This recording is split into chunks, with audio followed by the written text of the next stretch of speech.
It really isn't what you know, but who you know. I know this from personal experience, and I'm going to share a story with y'all. So, in 2020, I graduated with a financial planning degree from UGA.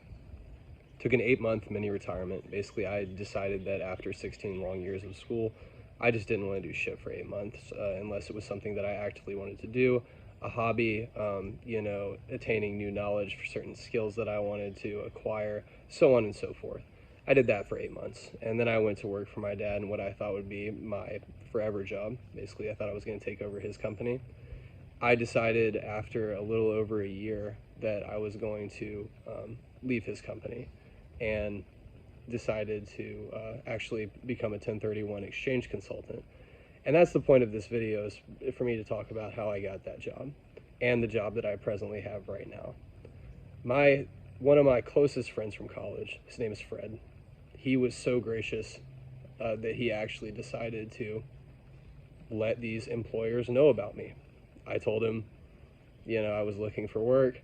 I never really applied too much outside of, honestly, a good bit of LinkedIn applications when I was looking for a job initially, because I just realized that, quite frankly, it's who you know. Fred got me in. I nailed the interview and I got the job. And then 8 months later, actually no fault of my own, 1031 volume just dried up at the end of 2022. It was really hot at the beginning of the year, and volume just completely dried up. I was the last one hired, so they unfortunately let me go on great terms. No hard feelings there. It's what needed to be done, and I gained a ton of great experience. But nonetheless, I was kind of looking for my next thing.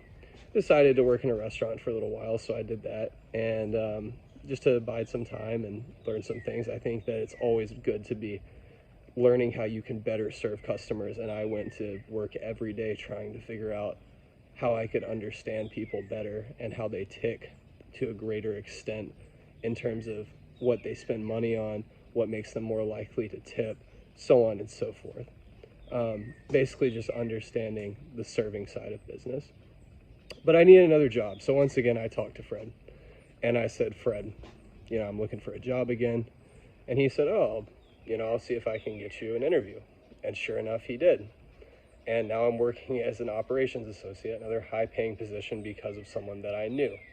I've been there just over 3 months now, about 3.5 months, and I'm crushing it, loving the job so far.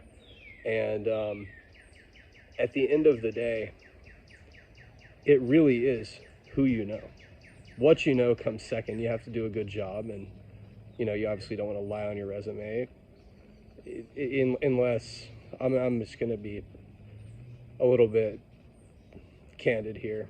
Sometimes to get your first job, it wouldn't be the worst thing in the world to lie a little bit on your resume. It does happen, or to at the very least stretch the truth.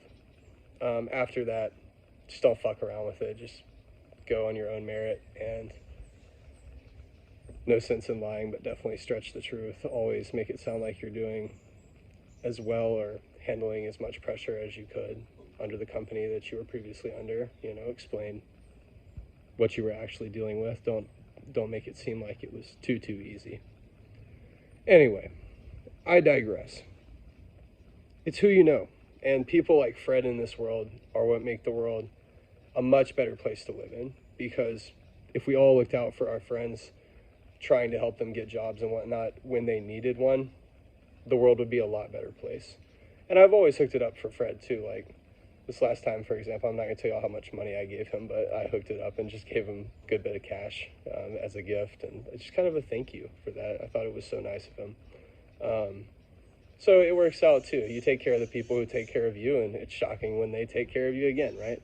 Right, thanks.